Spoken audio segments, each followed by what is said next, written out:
Hey, tourpreneurs, it's Mitch Bach, and just a quick note before we begin today's episode.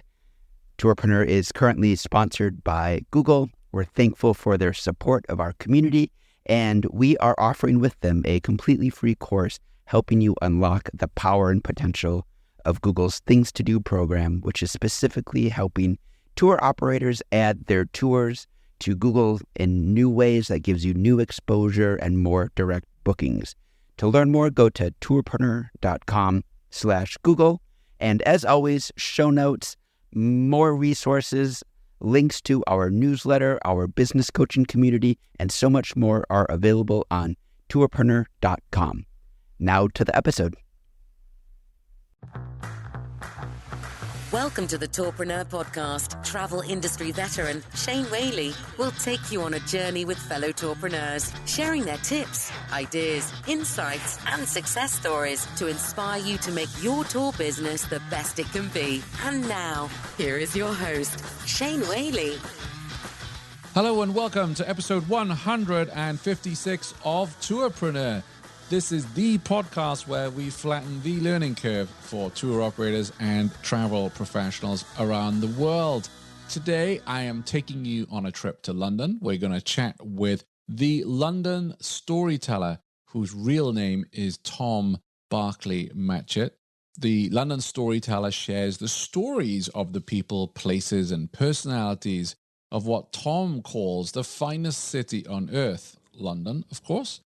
And we really dig into his tour business, how he got started, how he's creating his tours. It's really a candid insight into the creative side of engaging visitors and guests through storytelling. And Tom discusses how he's been able to build a business and offer very different kind of tours, everything from a 007 tour to Winston Churchill, even a tour where you can have a full English breakfast with the London storyteller himself. Tom shares with us 3 major learnings, and that's what I'm working on now with Tourpreneur. I've spoken to many of you about what you want to hear on the show, and you really want to get those nuggets. Yes, you love the stories of how we get started and sharing some of our struggles, but what are 3 key learnings, topics that the guest can share with us today? So we've got those and more. Tom actually started off, it's very flattering, sharing with us why he enjoys the Tourpreneur podcast, and we kick on into his major learnings from there. So thanks for tuning in. Tourpreneur.com/156. That's why I first tuned in. I mean, I think going back maybe 18 months or a couple of years ago, because it was before the pandemic. Yeah. But it was one of those things I thought, oh my God, there's like other people doing this. Like not just being guides, but like doing this, like where it takes over your life or becomes your thing. And I thought, what a cool idea that you're getting. There was a guy in Washington that you had on. That's right. Rob. Who was talking about how he'd started these tours as a side hustle, and then they'd they'd built up. And I thought, it was slightly different to my approach, but I thought, there I can see that there's lots of people who kind of in a similar position, and then there are a lot of them are facing the same challenges and the same hiccups as we all do, whether it's with guests or technical platforms or whatever. So absolutely. Anyway. No, that's good to hear. And I'm going to keep that in the interview because that's the essence of what we do at Tourpreneur. This is not a travel show. Go to London, see these 10 sites. This is for people around the world that either want to start their own tour business or they're in the middle of running it and their spouse doesn't understand what it's like to run it. I mean, many of our spouses are great, don't get me wrong, but what we do is very different. There are very few networks and associations, especially if you're not in a big city. I imagine in London, there are tour guide associations. I know there's one in New York, but for many of our tourpreneurs, they're kind of on their own. And that's what we try and do on the show. And during the last couple of months, I've been asking our listeners, okay, we're 150 episodes into this thing. Please give me your honest feedback. What do you want to hear more of, less of? Just as we would on our tours, right? Trying to get feedback from our guests. And, we're really going to focus now on these 3 major key learnings. We are going to talk a little bit about how you got started because everyone loves the Genesis story, and myself included in that, because the one thing I've learned doing Tourpreneur is we're all such a mixed bunch of folks doing this. So, Tom, LondonStoryteller.com. How did this all get started for you? Pretty much by accident. It was one of those things I'd wanted to do for years. In fact, there's an episode of Peep Show, I think, where Mark tries to become a tour guide. But that's set in Crouch End, where I am as well. Yeah, I'm not like Mark from Peep Show, but it was one of those things where I think I've always been a storyteller. And I think that I went into various careers where you could use some of those skills, but you're inhibited by what you're doing. And I had a background in film. I was making videos and I was in that kind of business. But, the real sort of the personal side, face-to-face, was sort of frustrated. I had a business that I'd been working incredibly hard with, had some success with, but then I found myself pretty much working for free for myself, which meant that I spent a huge amount of time at home getting stressed and getting tremendously fat. At that point, I thought, what you need to do is you need to start walking. So I was out walking and I thought, well, I can do one thing quite well, and that's talk. And then this business in London emerged that was called With Locals. And I'd had this idea where I thought, I've got to get some exercise. I love talking about history and I'm passionate about sharing stories. So I signed up with them. I was one of the first guides that they had in London. I was asked to design one of their tours and I started getting really good reviews on it. And then I found that as a platform, what I could do with that particular platform was I could create bespoke tours. So for your basic tours, you're making a bit of pocket money, which is, helpful. And at that point, actually, I was getting enough bookings in that it was beginning to sort of turn the corner for me. And then I found with the bespoke tours, actually, I could make it much bigger tickets. I could realize I could charge more depending upon what I was creating for my guests and what they were asking for. So after about 3 months of doing that, and I had really good reviews, which was a great ego boost as well. It was, a great way to sort of bolster one's confidence. I woke up in the middle of the night, about 4 a.m. in the morning, and I thought, what am I going to call this thing if I do it under my own brand? And I thought, the London Storyteller came to me.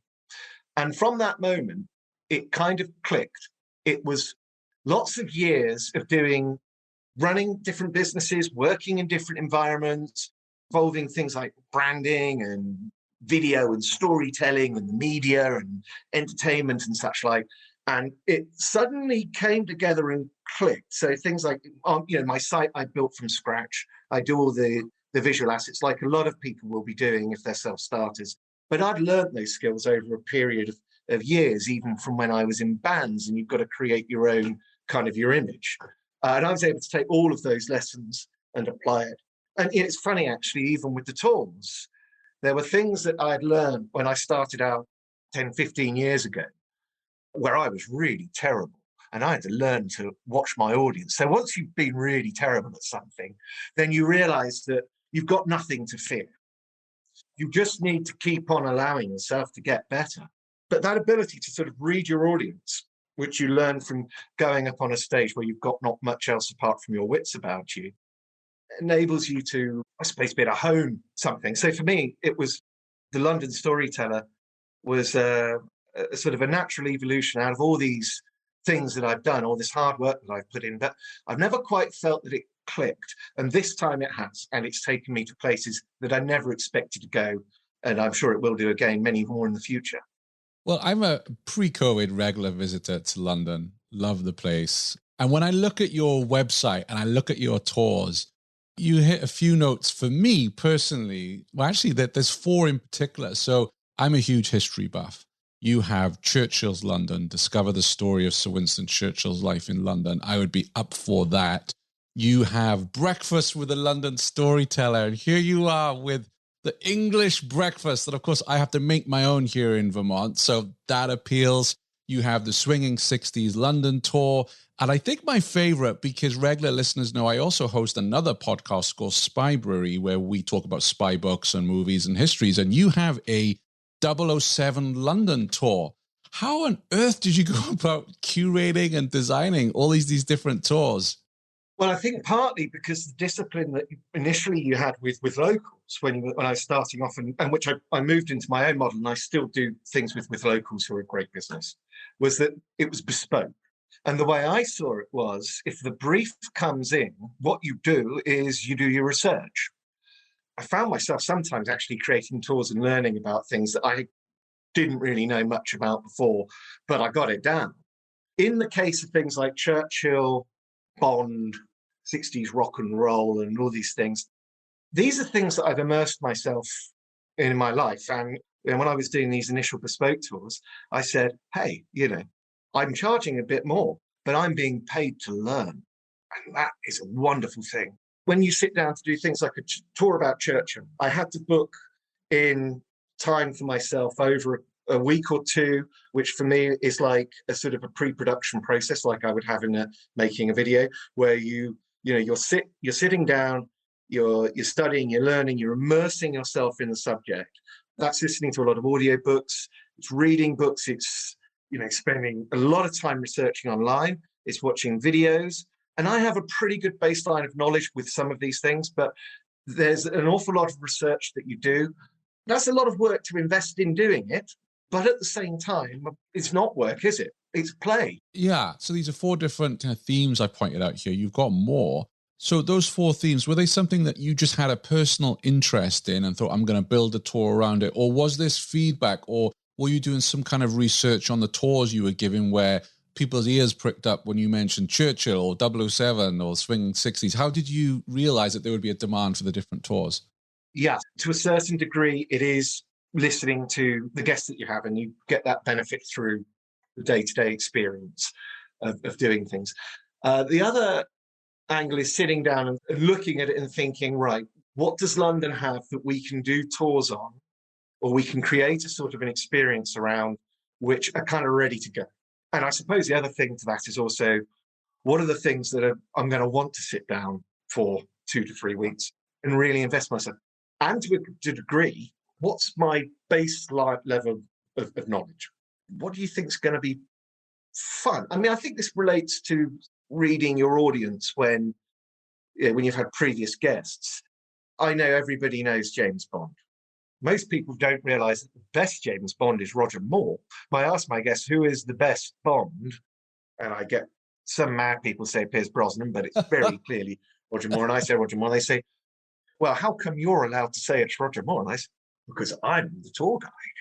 But I think also what you find is with these subjects is that they have many other sort of tangential references. So you could be talking about James Bond, but equally, you could be making reference to Aston Martin cars or Lotuses or whatever. So in the case of Churchill, for example, his daughter, for example, was one of the co-founders of Glastonbury. His mother was the lover of Edward VII, who had an elevator. She had an elevator put in her apartment block because he'd become rather portly and was struggling with the stairs. So he could go into the ground floor and come straight up to her boudoir. But these things are, so there you've got immediately stories which you can pull out, which you make relevant to them. And the thing with the tours is I don't think that it's about going out with a set script. I think that what you do is you have your knowledge base, and then you kind of find out through building up rapport with your guests that you may know a bit about this before you do it, but you find out what interests them. And so not everybody in a group, because I'd only do privately guided tours. So, sometimes you've got a family or you've got a group and you've maybe got 2 out of 6 who, they're not interested. They're interested in grime music, not Winston Churchill, but they've been dragged along. And I might struggle to make a leap from Churchill to grime, but if there's a way that I can find something that they are interested in, or find an angle, or from experience, then I'll try and leap that boundary to involve people, because people will only go so far listening to somebody talk about something that just interests them. People like when you have passion and you have enthusiasm about your subject. But it's really critical that you have, I suppose, the ability to pull a few rabbits out of the hat, and it will get people, even the most, miserable, in a good mood, which you very rarely have with guests because they're here in London to have a good time. Absolutely. And it's something I hear from every guest on this show, and it's my own travel experience as well, is that the tours we really remember are those that give us that insider experience. So if you think about Churchill, you were pointing out buildings where he lived, worked, ate, drank, but they might be buildings that most would just walk by. are not, especially in London, so many historic buildings that are something else today, and you have no idea. And I went on a private spy tour many years ago in London, and same thing. Like, I've got all the books next door on Philby and Blake and Maclean and everything, but when they show you, oh, that's where George Blake was interrogated, that's where they brought him in when they realized he was a wrong, and it's bringing it alive. You're getting the insider experience that you just can't get from a book or a YouTube channel. Absolutely. And one of the great advantages of being in somewhere like London is there are stories on the corners of every street. My Breakfast with the London Storyteller tour is in a very convenient location for me because it's in my neighbourhood. It's in Crouch End. And I do also an authentic local tour, but I could walk you past a very nondescript barbershop and I could point out to an unsuspecting guest that's where Winston Churchill had one of the saddest moments of his life when he went to his nanny's bedside at the age of 21, and she was dying there in the upstairs room of her sister Mary Ann Everest. If you look from it outside, it's got a Lebanese takeaway out next door to it. It's got this uppercuts, I think they're called, is the barbers. Nobody knows. There's no plaque there. But that was one of the very saddest moments of his life. And if I took you over the hill, I could show you where Adele recorded 24. And if I took you up the road, I could show you where the Kinks had their studio. And if I took you 200 yards from there, I could show you where Colin Chapman founded Lotus Cars, which is another Bond reference. And this is just one little neighborhood, and we're not that remarkable. But when you've studied the streets, I mean, I found out that Churchill fact not through learning about Crouch End. I found that about learning about Churchill. And that's where you find these surprising little facts that come up. But it's amazing, all those things you can pull in together within a few square miles. And we're not even in the centre of the city. Did you know every weekday Shane curates the most interesting news articles in tours and activities and sends them out in a snappy daily digest? Grab your copy of the Tourpreneur Daily Briefing at www.tourpreneur.com. So I asked you previously to come on the show about your 3 topics on learnings on how you grew your business. What would be your 3 top tips you would share with other tourpreneurs around the world? The first one you gave to me was trusting in your creative instinct and building a vision organically. How do you mean exactly? By trusting in my instinct, I kind of, where my nose takes me with it tends to get me in the right places. I'll give you an example. So I started doing these tours because I needed to get some exercise and I kind of needed a few quid. So I followed my nose. I trusted my instinct and I thought, look, just do this. That worked well. Within a couple of years, by trusting in that instinct, I found myself in Gothenburg developing an augmented reality app, which means that you have a virtual version of me in your pocket. Now, how did I go from this place to that place? Well, you couldn't plan it, but it kind of happens because it enables you to go full steam ahead. I think it enables, by trusting in your creative instinct, you're able to see the bigger picture, that you just invested in what you're doing. I hope that isn't a really flowery answer. Yeah, it resonates because this is not like running a restaurant, right? There is formula to running many restaurants. When you're running a tour, it's individual, especially for yourself. You don't have, 100 tour guides out there and part of a franchise. This is your tour. So you do have to trust your creative instinct when you want to try new things and you feel an urge to do something a little bit different. It's not like, the McDonald's model of business, what we're doing here. It's not cookie cutter, I guess. And the same as building organically, you're learning with every tour. Oh, that gag went down really well. Or I wish we'd had more time for the barbershop with Churchill because they really liked that. I was surprised how much and you're building as you're going along rather than, no, this is what I want to do. And that's what matters. You're always constantly evolving and designing your tours, I think. Absolutely. I mean, you're always trying new things. And that's particularly with the bespoke route, depending upon where you're based. But I think most people will find that this is translatable. You've got this fantastic blank canvas. Yeah, sure. You've got to learn how to mix the paints, shall we say, right? All the different bits of information. And there's going to be a period of time while you're doing that.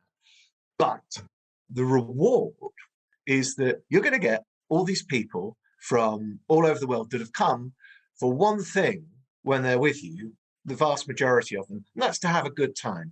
And that's to meet somebody who's going to talk passionately and with enthusiasm about the things that make this city tick and share with them things that they didn't know. there's a natural energy with that, isn't there? There is. There is. And we're talking about trusting creative instinct as if it's easy. And it's not. It's very difficult for us to go, okay, this is me on my own running this business. I don't have a handbook. I don't have a standard operating procedure here. I've got to do this myself. And many of us, I think, suffer from imposter syndrome. So it's great to hear you talking about how your tours have evolved and how you've kept designing them and developing them, because we're talking about it. Like I say, it sounds easy. It's not, in my opinion. I think you're right. This thing about imposter syndrome is that's something that I felt in my previous careers on a number of occasions, and I felt like a rabbit scared in the headlights. But this I didn't, partly because I suppose that I kind of knew that I'd had some experience and some other things in coming into it.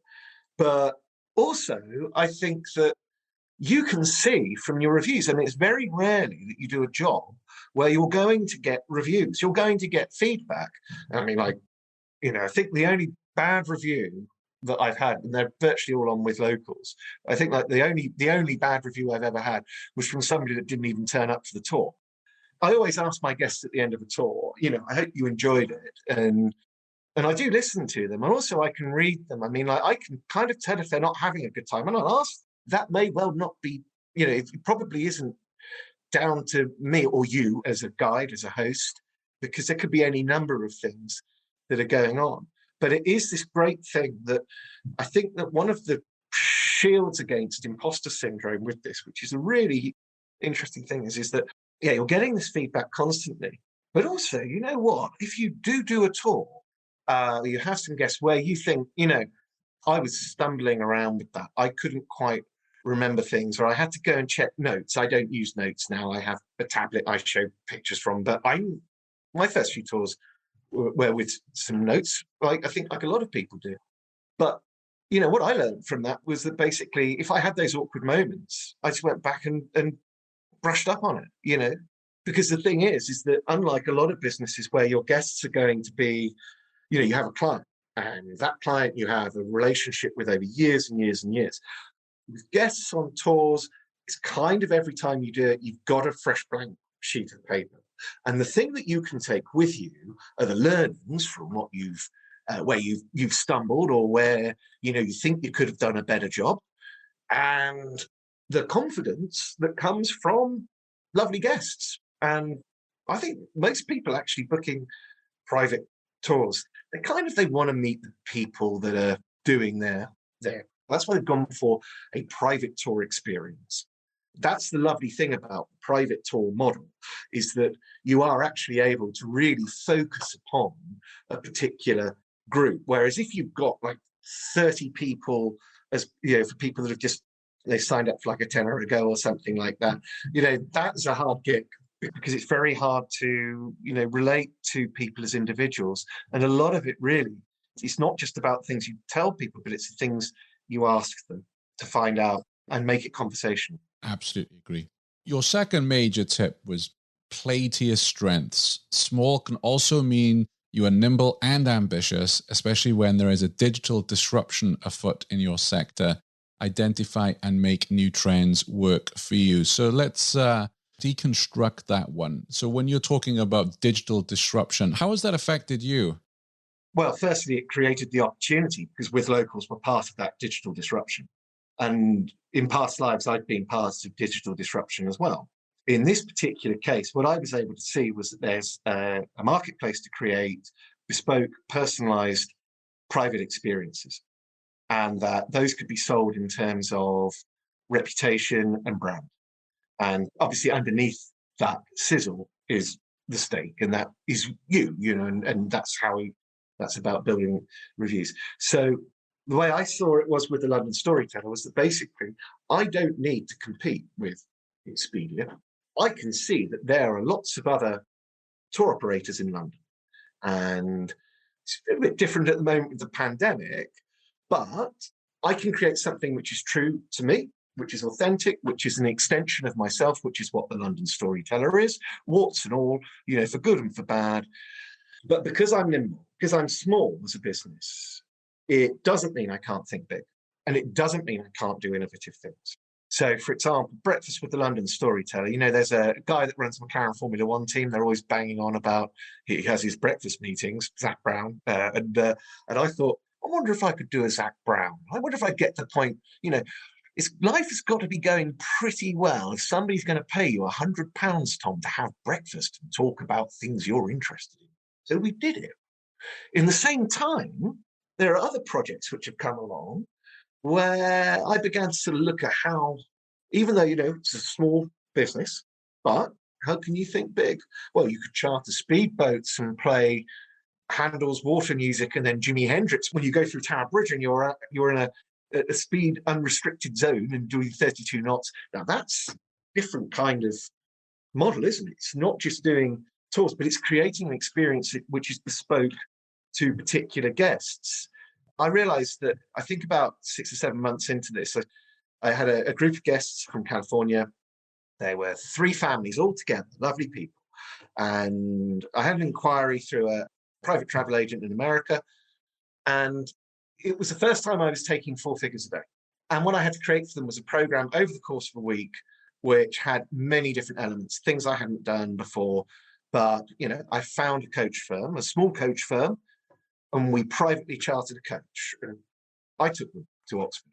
I took them to Stonehenge. I took them to places that I knew that maybe other people would. We had a 4th of July party in Benjamin Franklin's house, and we had lunch at the Mayflower pub and things like this. This is a military operation, but I thought, well, there's no reason why I can't do it. You can make a successful business. You don't need to be as big as Expedia. You don't need to be a business which is trying to get, be £1 million a year necessarily, or 10 million. You can make a good living and off the back of it. So the question comes to my mind is you compare that with Expedia, but of course Expedia have lots and lots of money for marketing. How did you win that piece of business rather than book through Expedia? Well, I think that's partly done on reputation and on word of mouth. But I would say that on this thing about how do you go toe-to-toe with Expedia and things like this, I was an early adopter of a platform called Boken, which I didn't get amazing results from, but I learned a lot, and I thought their development curve was going to be a lot better. I'm currently with a platform called Tracksoft, but originally I just used WooCommerce, and I think the plugin called Booked was in my website. But what I saw actually with this David and Goliath thing of somebody like Expedia and an independent was there's no point in spending money really on Google AdWords because you're never going to beat, and there are lots of other providers out there you're not going to beat. So the trick is to go and use a platform like Boken. Like I said, I didn't get the kind of results that I was hoping to. That's partly because we got scuppered with a global pandemic and it's new technology. But they have a marketplace, as do people like Tracksoft. So basically, if you can create your tours on a platform, I would recommend the central platform you use. These guys will enable you then to connect with other sales channels and marketplaces. And then effectively, you're being sold through affiliates. They take quite a bit of commission, and that's where you have to start thinking, how your margins are going to work, particularly if you're including certain expenses. And then they're taking 25% of your expenses, which is madness. But those platforms enable you then to go and increase the reach of what you're doing. It's really hard, I think, to go and compete, not just in search, but organic search, I think, is really important. This is where you're not really paying to promote, but your website is a good environment. It has lots of relevant information about what you're doing. Mine could certainly be a lot better on that front. But, I look at things like social platforms now, and, they're so saturated with advertising. It's very hard to cut through organically, really hard. I personally look at those platforms now. I do use Instagram and it links to my Facebook. But, other than that, I'm not really on them because I used to run a business which specialized in social media marketing through live streaming. And I've really looked at some of those platforms now, particularly Facebook and Twitter. And I don't think it's somewhere where I want to be spending money. And there's so much saturation. And in some ways, I don't think people are quite so keen on them anymore. It's a mixed bag. We have some of our listeners that are crushing it on Facebook ads. and then others that are burning through cash. And that's then the argument about, the 25% to the OTA. But if they're bringing you business, you could be spending that amount, setting up Google AdWords, pulling your hair out, because it's not an easy thing to do.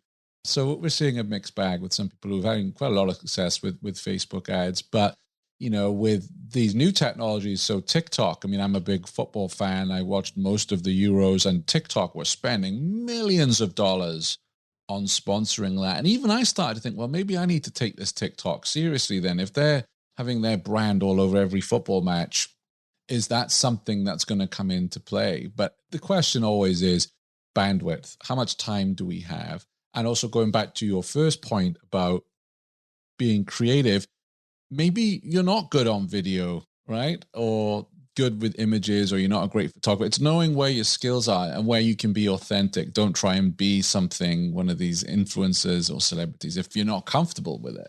Yeah, absolutely. Going back to your original question about why did that travel agent find me?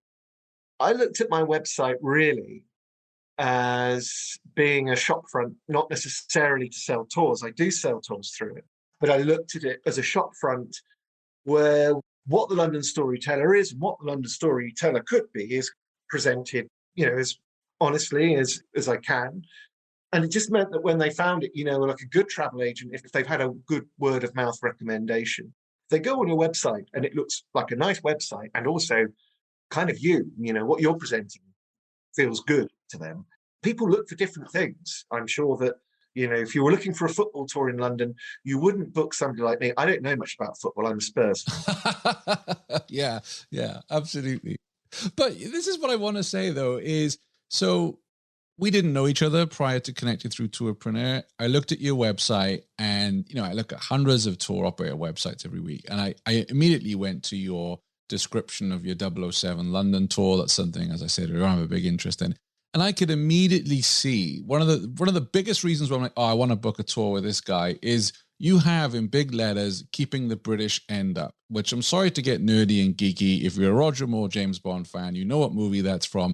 I know you know your stuff. You could have just written, don't be shaken, be stirred, or something really kind of cheesy. But the fact you had that in your logo, and then I go through, you label them as chapters, the different parts of the tour, the themes. I can see you cover Fleming, the various buildings. And I'm like, I'm going to get something out of this because this guy clearly knows his stuff about 007. So I think there's a lot of authenticity in your tour descriptions, which, sadly is lacking on many tour operator websites. Well, thank you very much. This thing about the chapters, that was something which I thought just seemed really logical when I did it. And I like the idea. Things like the Churchill tour, originally when I came up with that, I kind of saw it as a walking biography. And the plan was to do quite a few walking biographies. But I found that the Churchill one did require quite a lot of research. You can read 10 different tours on that. That's really joyful when you get somebody who's a real, geek about something as well. It's also great fun as well, being able to relate these things to people that don't know about the subject. And they take something away from that too. That's a really nice experience. Top fact, people often don't know this about Bond. Well, I love revealing this, is that Ian Fleming wrote Chitty Chitty Bang Bang. And that's something which people are like, oh, really? Yeah, most people don't know that. I agree. Roald Dahl wrote the script for Chitty Chitty Bang Bang as a film. But then when you think about it, oh my God, that's more English than William and Kate or Bacon and Eggs. It's such an English sort of thing. And if you're visiting London and you're not from the UK, then those sorts of things I think are quite nice. They sort of resonate. But let me challenge you there. So I am reading a lot right now of operators that are marketing to locals, because obviously most of us are not traveling, or we're not traveling far afield.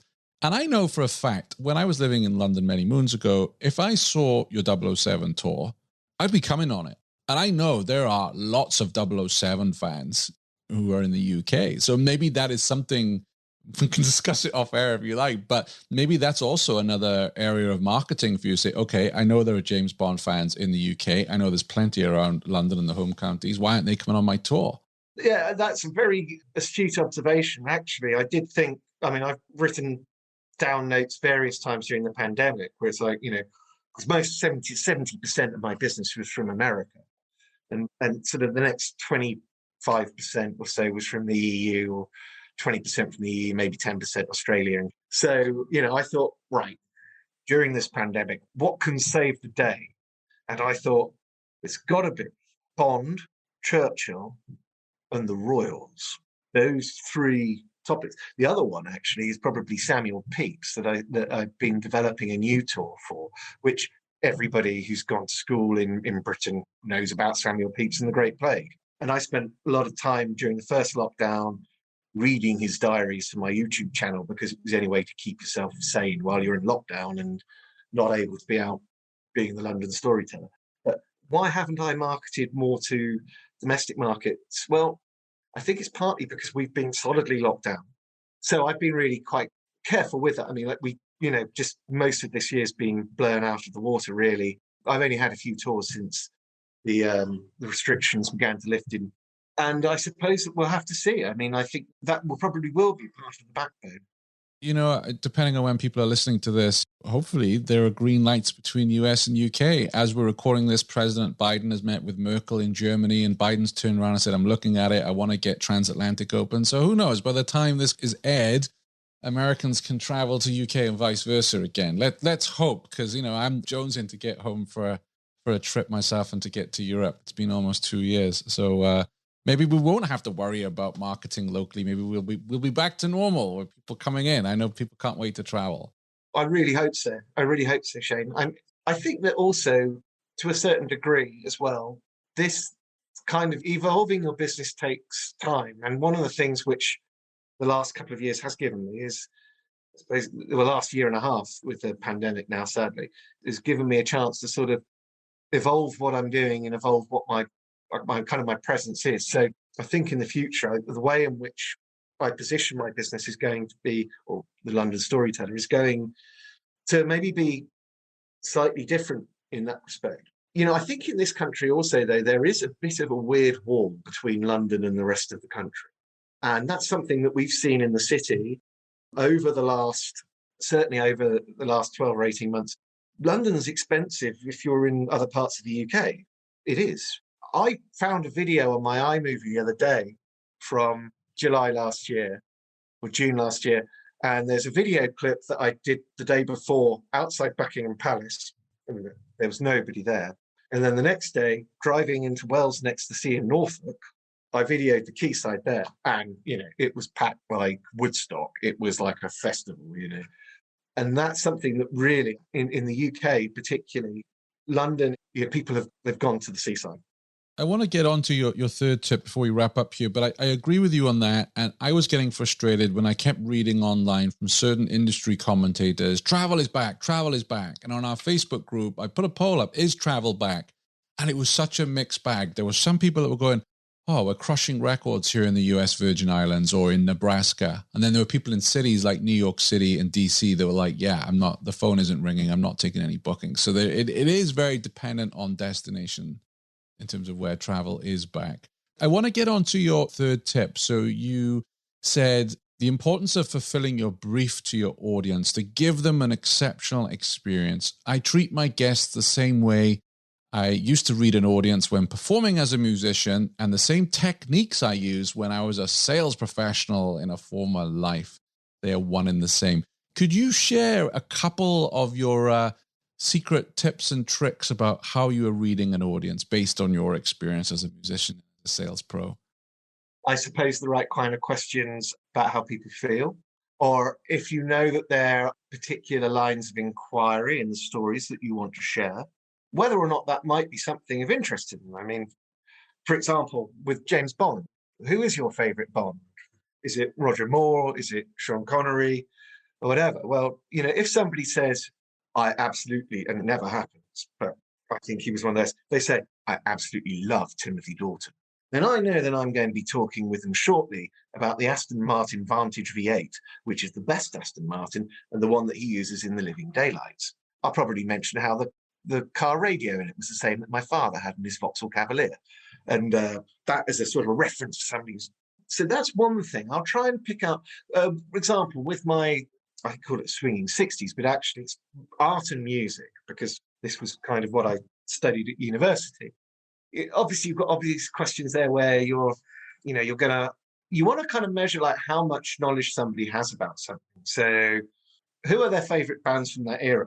And, if they mention the Kinks, for example, then I know that I'm going to be talking with them about the number of times that I've seen Ray Davies wandering around the Highgate Pond, or that he drinks from the Prince of Wales. And you can never talk to him because he'll just kind of glance away. If I'm really lucky, they'll talk about the Who and Home Dry. So finding out, I suppose, from your guest by just sort of probing questions. You can also find out then if they literally say, well, I'm not really interested in music at all. You may well think, okay, you're kind of on the wrong top. And I suppose that then you've got to decide how you're going to balance out, bring in the knowledge that you do have to relate to them. Because maybe they're not interested in the music, but maybe you can see personalities associated with it. Because maybe if they're not able to name a Jimi Hendrix song, they might be interested in the story of him and Handel living in the same house. And who's Handel? I mean, they may not know who Handel is, so tell them who Handel is, because there are these amazing stories about these people, which often they don't know. So it's not just on the basis of the fact that they're knowledgeable about a subject, or even sometimes particularly interested about a subject. It's finding the stories and trusting in your instinct so that you can surprise people, you can entertain them. It takes a little bit of courage, and it doesn't always go right. But I found that, typically you can surprise people if you know your subject and you find interesting angles on things. Talking of knowing your subject, sprechen Sie Deutsch? Ja, ein bisschen. Aber ich habe Deutsch auf Schule für 3 Jahre gelernt, 3 Jahre, und Französisch für 5 Jahre gelernt. So the reason I'm talking in German here is I want Tom to share his story. Tom, you were going to take a group of Germans out in London, and talking of listening, you made an assumption which we would all make, which was that they could all speak English, but that wasn't the case, was it? No, and I found out about 5 days. It was at the point early on when I was like, I am taking on any tour and I'm going to deliver it, whatever, even if I've got to do lots of extra work. And about 5 days before the tour, the guest contacted me and said something, it is in German, isn't it? No. And there had just been a mistake. It wasn't on my side. It was just that it had fallen into my lap.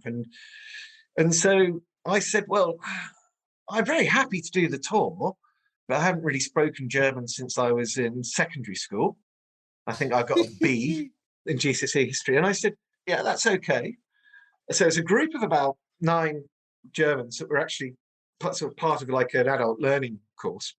So anyway, I thought, right, this is going to be a mountain to climb, but I'm willing to take it on. And I quite liked the challenge. So I went and wrote down kind of a script for what I would, cover for the locations that I thought would interest them. Then I used Google Translate, but then I went to Odesk to check it. And I found a translator there who, for the incredible sum of $20, went off and properly translated it for me. And I explained to them the use, but I know Odesk. I've used it loads. And if you're ever looking for a freelancer to do bits and pieces for whatever you're doing with your business, Odesk is a great platform, a bit like Fiverr. So anyway, did that. I then spent about 4 days driving my girlfriend absolutely mad because she doesn't speak any German, as I waltzed around the house trying to speak in German. And I've only really spoken German about Michael Schumacher and Bitburger beer in the last 20 years. So what happened when they turned up and you're there with your translation, and how did it go? It was great. They were really happy. I mean, they had said it was okay to do with the script. They were generous in spirit, and I just about pulled it together enough. I learned a bit more about how to speak German, but they were fine. They were happy with it. I even received one of those rarest of things, and which was a tip from a German guest. And that's no criticism of the Germans, because they're always very generous. With hindsight, would you do that again, or would you turn the business down and just say, yeah, that's too stressful? Do you know, it depends which language it was in. If it was in French, I spent a lot of time trying to pick up some French again during the lockdown, and I really wanted to do a tour in French. I probably would now. I think I probably would pass it on because, I don't know, it was a lot of stress. Yeah, I think that maybe now I know I need to value my time. And that was something where I put in a lot more time and a lot more effort than I should do normally with tours. And that's one lesson that I will pass on to anyone that's listening. Most important thing to do is to value your time. And I mean that in terms of, when you're preparing, make sure that you go and get the benefit of that in the longer term, that you're not just letting tours drag on for hours and hours outside of the hours that you're doing, because I know that there are guests out there that will really appreciate that. And that's very pleasant. But, you have to put a value on your time. But that tour with my German guests, they were fantastic.